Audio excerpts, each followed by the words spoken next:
From the Insurance Institute for Business and Home Safety, we welcome you to the Disaster Discussions podcast, where we explore the intersection of severe weather and the built environment. I'm your host, Armand Brody.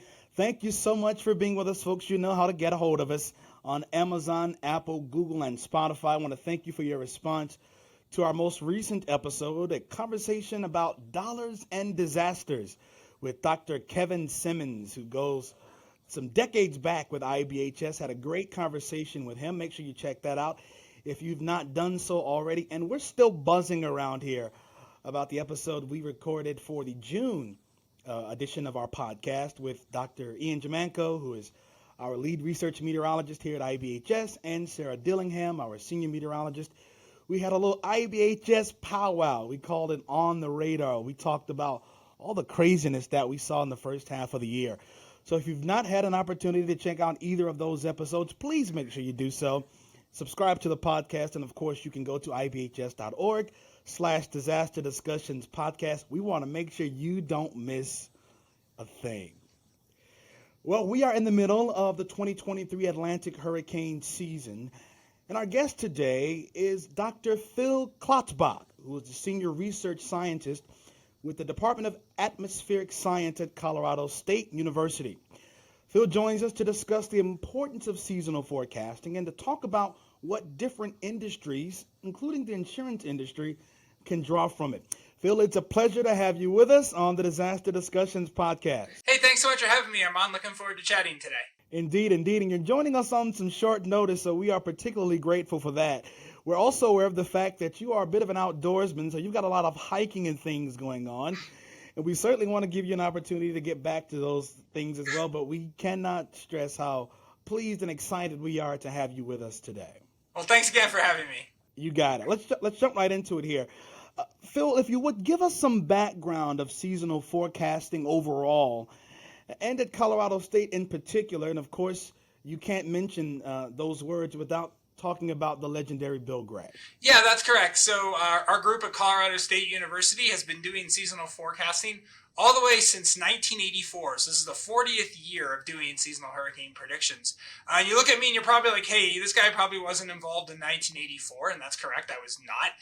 But it was founded by Dr. Bill Gray, who was basically a fundamental, tremendous contributions in all sorts of areas of in tropical meteorology. So he's kind of best known kind of in the general public for seasonal hurricane predictions, but he also made just amazing contributions to tropical cyclone genesis, structure, intensity change, and also he was a very strong advocate for strong building codes and basically building resilient communities. But kind of the way these seasonal forecasts got started was Bill Gray was basically a fount of knowledge, and so, prior to the internet, Dr. Gray was kind of like Wikipedia, or back in the day, Encyclopedia Britannica, before they had it. So he knew which years in the past were busy hurricane seasons, and he knew which years in the past had El Nino conditions, El Nino being warmer than normal water in the eastern and central tropical Pacific Ocean. And he noted when you had El Nino conditions in the tropical Pacific Ocean, you tend to not get as many Atlantic hurricanes. And that intrigued him. And he was really kind of an empiricist by trade, so he would kind of find these relationships and then really dive into the physics as to why something going on in the Pacific Ocean would impact hurricanes in the Atlantic Ocean thousands of miles away. And through research that he and others did, he found it was through basically changes in vertical wind shear, which are basically the changes in wind speed and direction with height in the atmosphere. Too much shear is detrimental for hurricanes, tends to tear them apart, disrupts the circulation. So vertical wind shear in general is our friend. We want to see lots of vertical shear because that tends to mean fewer overall Atlantic hurricanes. So we use that historical relationship and a lot of others to pioneer these seasonal forecasts. And we've been doing this at CSU since 1984. Dr. Gray unfortunately passed away in 2016. We continue to issue these forecasts, and hopefully we'll have another 40 years of these forecasts in the future as well. Phil, I want to get some clarity from you here because I want to make sure our audience is aware of the work that you do and how it is different from a broadcast meteorologist on our local news or somebody who talks about the weather, even in an IBHS context. Explain the differences, if you would. Yeah, so, our focus at Colorado State is primarily not as much on day-to-day weather. Obviously, we do follow hurricanes extremely closely, and I'm very obsessed with day-to-day weather as well. I think anyone who's a meteorologist is. But we tend to focus on longer-term timescales. So kind of what we've done at CSU for a long time are these seasonal predictions. So basically trying to predict prior to the peak of the season how busy the season is going to be. And when we also do 2-week forecasts during the peak months of the season. And the reason that we do those is because, you have a hurricane season, but then you also can dive in and look and see, okay, how about the next 2 weeks? How busy do those look? And, if you can have a very busy season that has a quieter period, and alternatively, you can have a fairly quiet season that has a really, really busy period. So there's climate factors such as El Nino, which you've already talked about, that will drive seasonal activity, but there's also other climate factors that drive subseasonal variability. And so again, we focus on the next 2-week time horizon once we start to move into the peak months of the season, which typically are August through October. I saw in a video released about 6 days ago, on the day we're taping this, that your research group at Colorado State is now expecting an above average season. What pieces need to play out for you before you and your group can confidently share that information broadly? Yeah, so our group at CSU issues 4 seasonal forecasts per year. We do our first one in early April, then we update it right around the 1st of June. We do another update in early July and a final update in early August. And you might be saying, well, what are you doing a seasonal forecast in August? You're already 2 months into the season. But, while some people argue, well, that's like doing a forecast for who's going to win the Super Bowl at halftime. It's more like saying who's going to win the Super Bowl after the opening drive of the game. Basically, over 95% of your major hurricanes, your category 3, 4, and 5 hurricanes, occur after the 1st of August. So we do these 4 we do initial forecasts in April, and then we update it 3 additional times in early June, July, and August. And, there's a lot of different factors that we look at when we put together these seasonal forecasts, but with our early April forecast, we actually were forecasting a little bit below normal season, and now we're forecasting above normal activity. And we do expect El Nino, which, as we just talked about, tends to increase your shear and knock down your storms. But also right now, most of the Atlantic is record warm.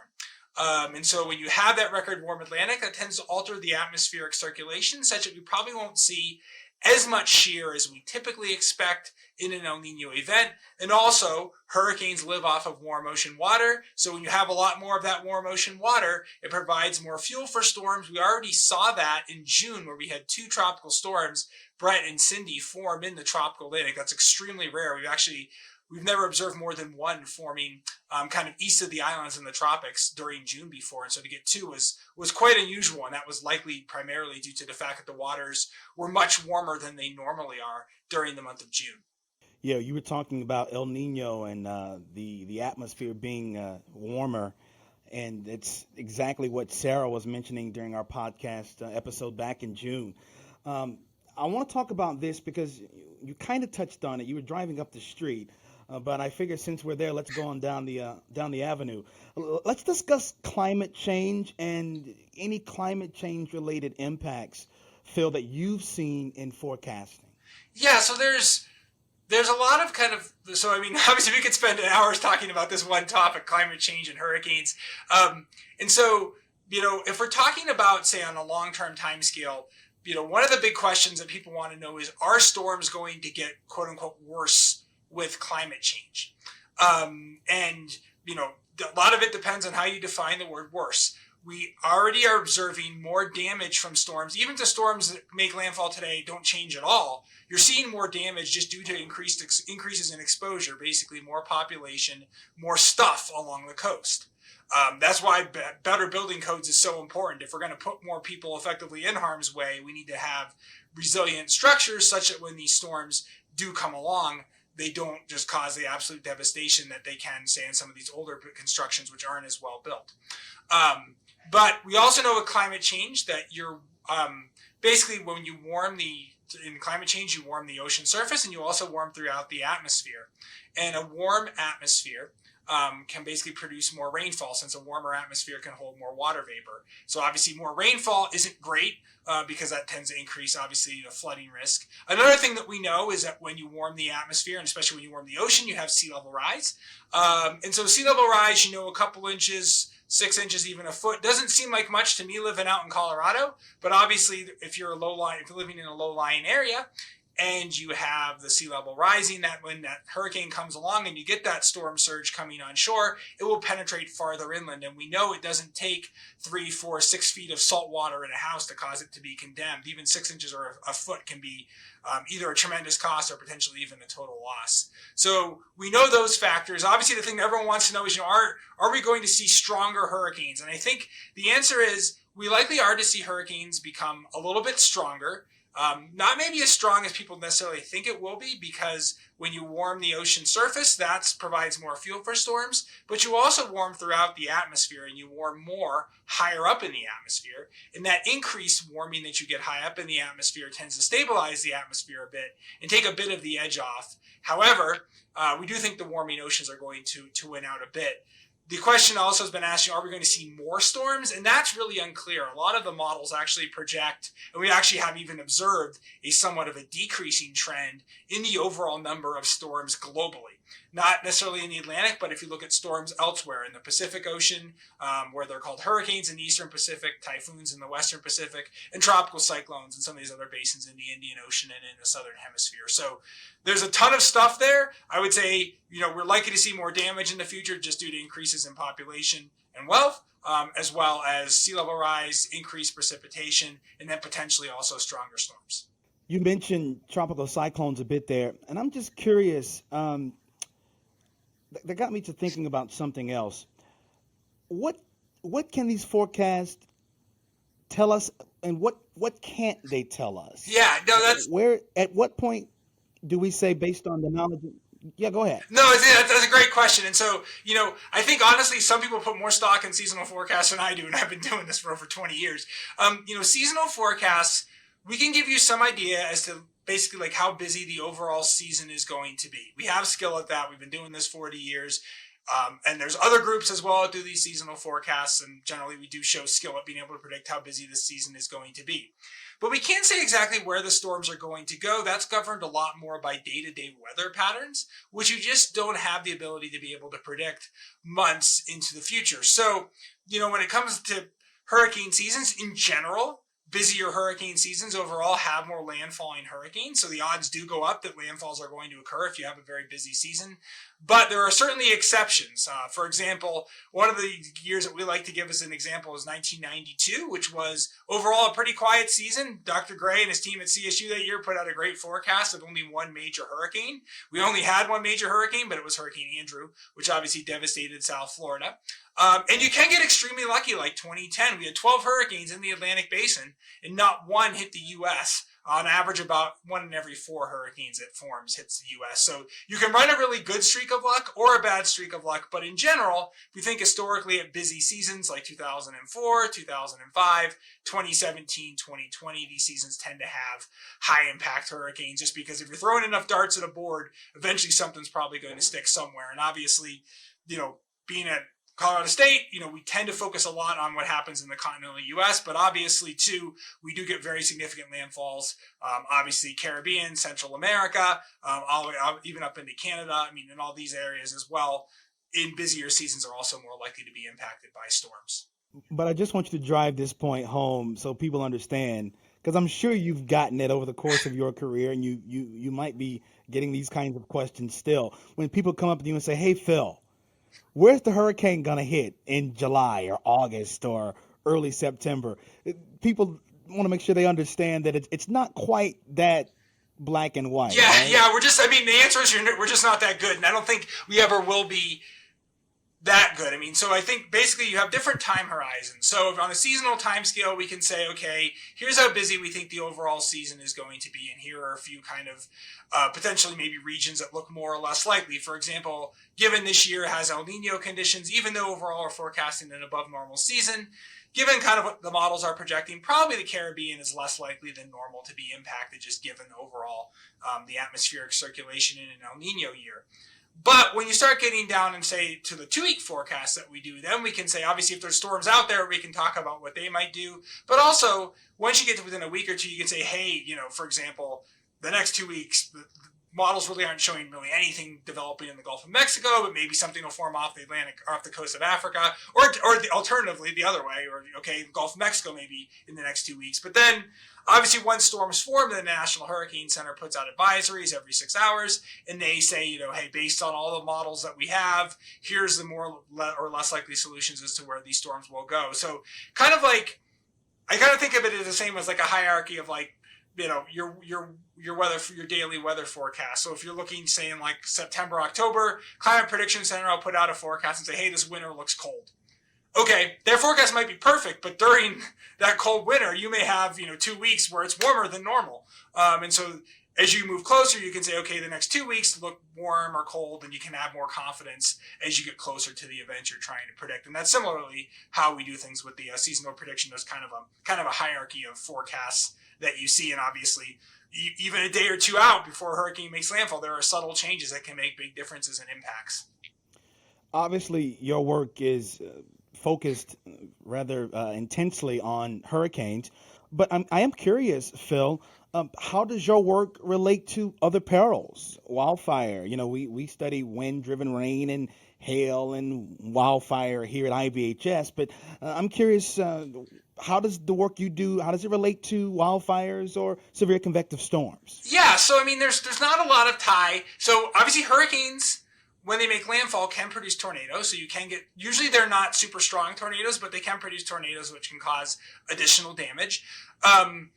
Hurricanes, while in general we think of hurricanes as being quote unquote bad, they also do produce tremendous amounts of rain. So they can eliminate drought, and also obviously in that case, reduce wildfire risk. But a lot of the same climate patterns say that we look at for hurricanes also do impact things like severe convective storms. Things like El Nino is a big driver of severe convective storm, kind of where those severe convective storms are more or less likely to occur. And also El Nino tends to produce, for example, in an El Nino year, you tend to get more rain in places like California and Texas and Florida. So that tends to reduce your wildfire risk. Whereas if you have La Nina, which is effectively the opposite of El Nino, that tends to mean, didn't happen really last year, but generally means drier in places like California, potentially increasing the risk of wildfires the following summer. So one of the things that we've actually observed in recent years, this year notwithstanding, is a trend more towards La Nina. Overall over, say, the last 30 years. And that is probably one of the reasons why we've seen more significant wildfires, say, in places like California, is just because when you have La Nina, that tends to cause drought in the Southwest United States. So obviously this year we're talking about the opposite. We're talking about El Nino, but overall the long-term trend, if we do trend more towards La Nina, potentially that could mean increased wildfire risk in the Southwest U.S., which is obviously a big concern given that there's a large population demographic shift moving towards the Southwest United States as well. So we're maybe potentially putting even more people into an area where water is obviously critical, as it is where I live in Colorado as well. It's a critical resource, although Colorado in May and June, we had a tremendous amount of rain. So right now, Colorado aquifers are doing quite well. It would not be the Disaster Discussions podcast if I didn't broach this topic. You mentioned a moment or so ago building codes, and I've got to ask about resilient construction. And I know it's not your direct lane, but it wouldn't be the podcast if I didn't ask about it. From your vantage point, tell me, Phil, about the importance of resilient construction and perhaps even conversations or anecdotes that you can share with us relative to it. Yeah, I mean, so my mom lives a mile away from the ocean in Cape Canaveral, Florida, and she lives on the third floor of a condo complex, and they have really good shutters, which storm shutters. And so, thankfully haven't experienced like the worst of any hurricanes, but they've experienced, since she moved down there, she's experienced Matthew, Irma, even Ian and Nicole last year, and things have held up really, really well. So there's a few things that obviously one of the big things is being elevated above the storm surge is critical. And then also just having well-built construction. And we saw that even in the case of Hurricane Ian, that the newer construction that was out of the surge zone performed really, really well. And so I think that's really encouraging, because that's what we want, right? I mean, we want, these hurricanes are going to happen regardless, even if, say, climate change didn't change hurricanes at all, if you look back historically, Florida has had some really nasty periods for hurricanes from like 1920s to the 50s. So we've seen these really nasty periods in the past, and so we just need to be prepared for these events. And really, one of the best ways is, just so, instead of having to evacuate in a hurricane, you can just ride it out because you have a well-built structure. I know, obviously, the work that you and others do is fantastic, because you can kind of, you beat the snarf out of stuff and test it and say what works, what doesn't.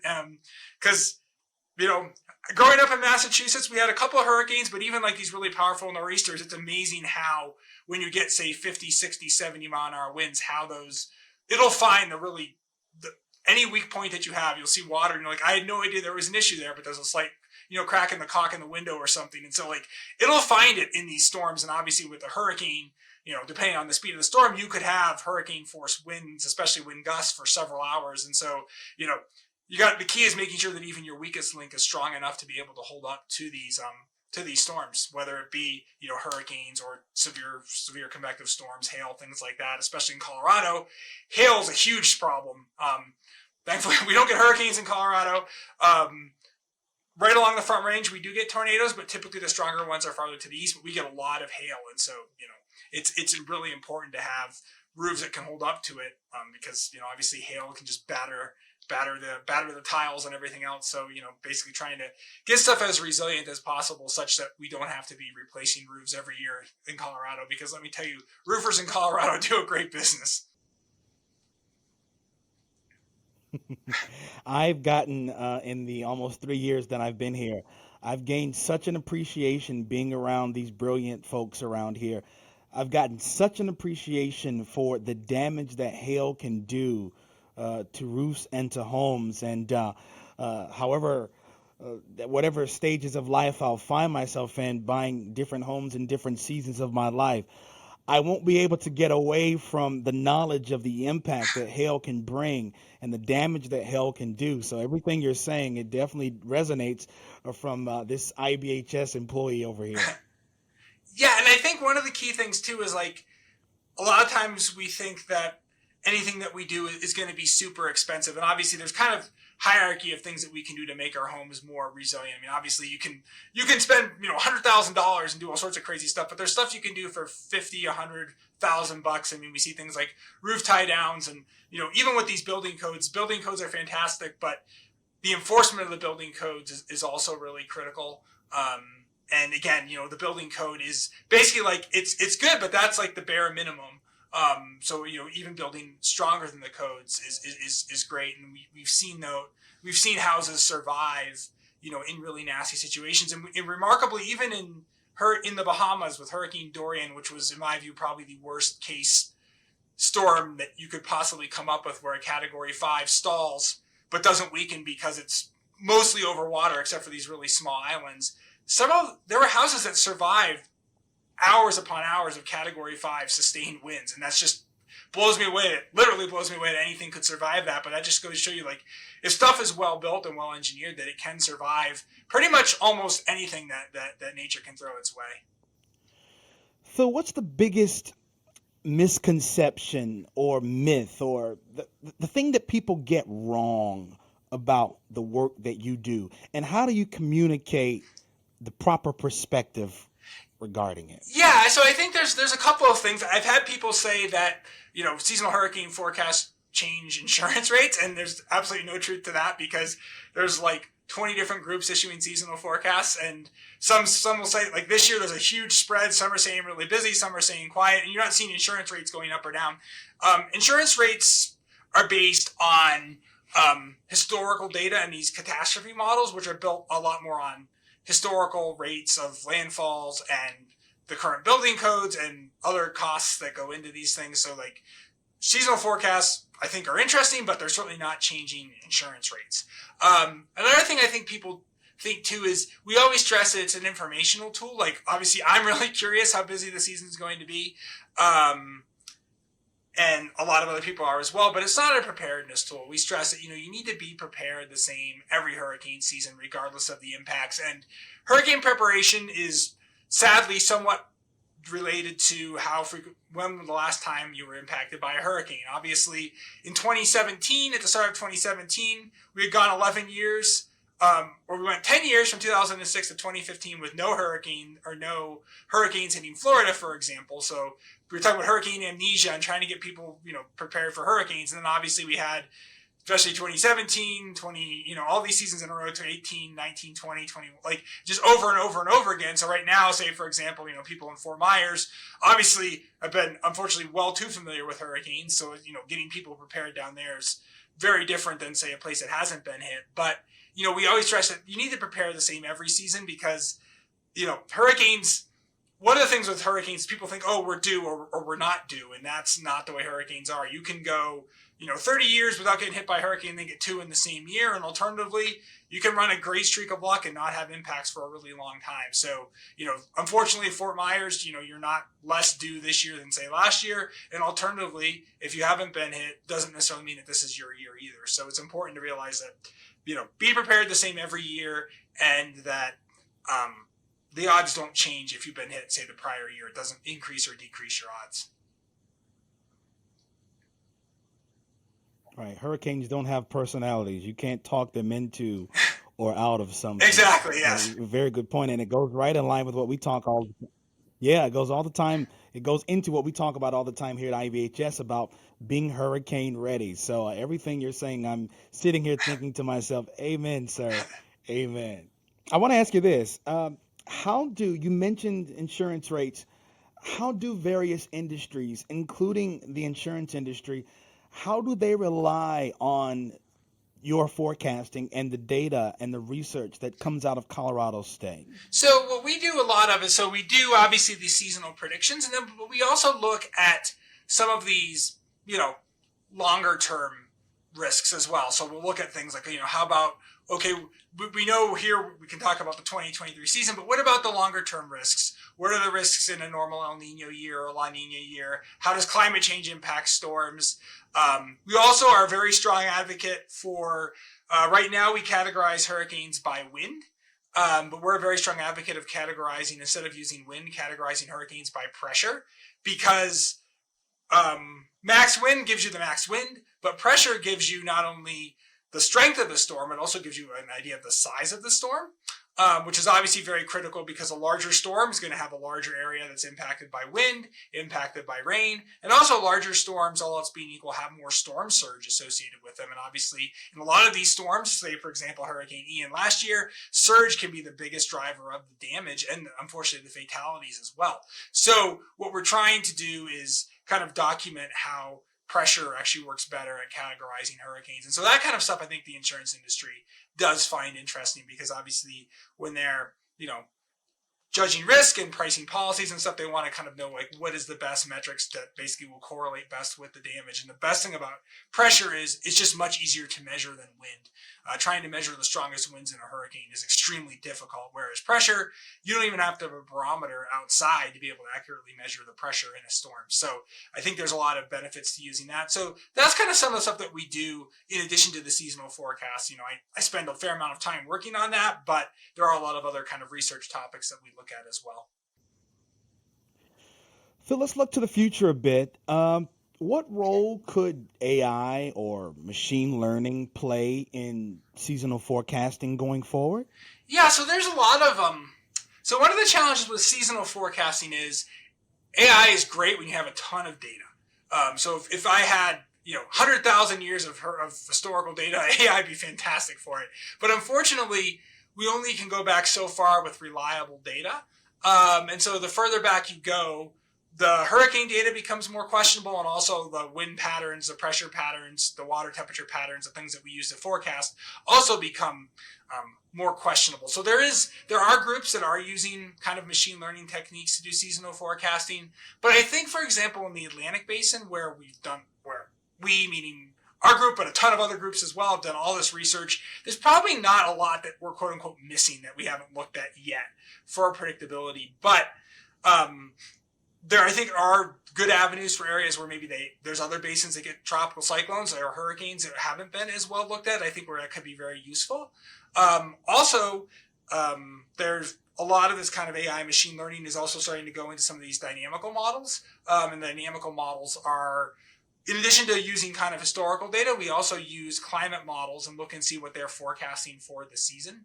And so likely with time, those will become more and more, at least somewhat machine learning based that can kind of help kind of cut off some of the time lag that it takes to crunch some of these numbers. The statistical, so we use our what's called statistical dynamical models, which basically means we'll take a climate model forecast. So we'll say, okay, to say, for example, July 1st, what are the models saying, not for the number of hurricanes, but what are the models saying for things like wind shear and pressure patterns? And then, okay, if that model's right, how will that then relate to the hurricane season? So we're using some of that technology as well. So I think there's a lot of avenues that this will help with over time.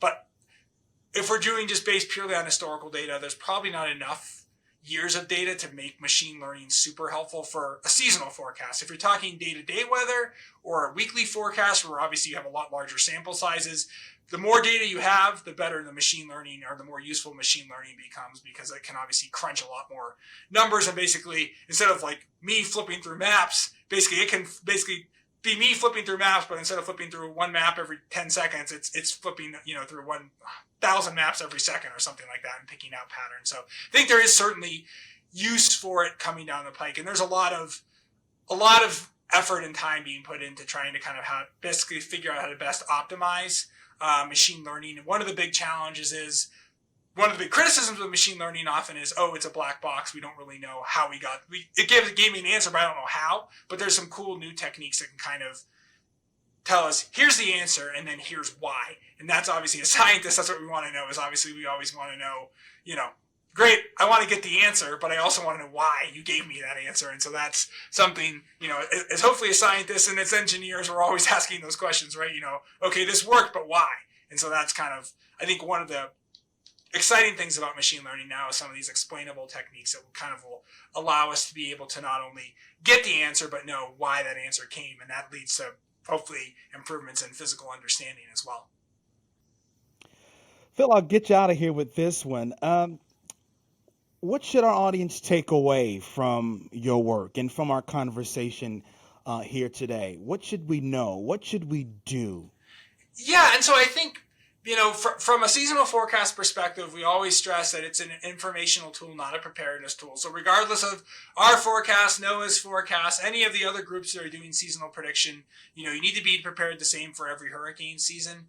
I think one of the things that's interesting about what we do is, we're kind of looking at things from a little bit more of a high level, like how busy is the season going to be? But then, when there's storms out there, you look and you see what these storms do. And then, obviously you can have a season like last year, which was, quote unquote, a normal season, but obviously had extremely outsized impacts, obviously with Ian in Southwest Florida, but then also with Fiona in Puerto Rico and up into the Atlantic provinces of Canada. So, we do these things because obviously there's a lot of scientific curiosity and there's skill in doing these, but then obviously, you see kind of how these seasonal forecasts can transition into obviously huge impacts. And so I think, every storm is different, kind of like every snowflake is different, and you learn a lot by each season, and you learn a lot from each storm too. Each storm teaches us something, and obviously, what you do is fantastic because you basically test all these different building construction practices and everything, and then obviously, so that basically means when they actually are put to the real test, when the hurricane actually comes on shore, that they actually hold up just as well as what was shown in your labs. He is Dr. Phil Klotzbach, brilliant senior research scientist with the Department of Atmospheric Science at Colorado State University. Phil, I want to thank you for joining us on the Disaster Discussions podcast, and I want you to enjoy your next hiking adventure, sir. Thanks so much. Take care. Have a good weekend. Thanks for listening to the Disaster Discussions podcast, an IBHS production. Subscribe to our podcast on your favorite podcast app, or watch the podcast on our website at ibhs.org/Disaster Discussions podcast and the Insurance Institute for Business and Home Safety YouTube channel. Connect with us on our social media pages on Twitter at IBHS_org, Facebook at facebook.com/IBHS.org and on Instagram at IBHS_org. For more great content from IBHS, including ongoing research efforts happening at our facility, episodes of our podcast, and more, visit IBHS.org.